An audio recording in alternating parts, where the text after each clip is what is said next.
Welcome to Creative World. Viewers, let's solve the exercise problem number 22.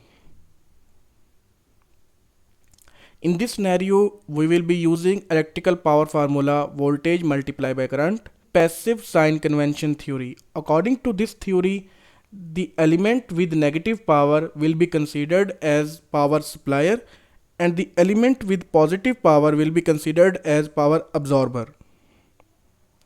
First, read the scenario. Calculate the power supplied by an element in figure 1.22. Here is the element A. Voltage across this element is mentioned with their polarities and current is also mentioned with its defined polarity.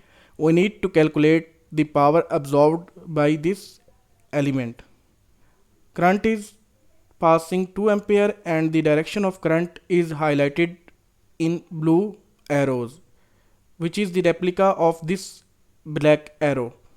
In this case, current is entering from positive terminal of an element and leaving from negative terminal of that element. So, according to passive sign convention theory, if the current is entering from plus terminal of element and leaving from minus terminal of element, then in this case, the current will be taken as positive. So in our scenario, the data will be voltage is equal to 20 volt and current is equal to 2 ampere.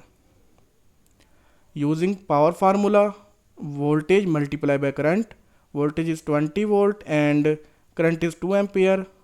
Their product will be 40 watt, and because the power is positive, so it will be considered as power absorber.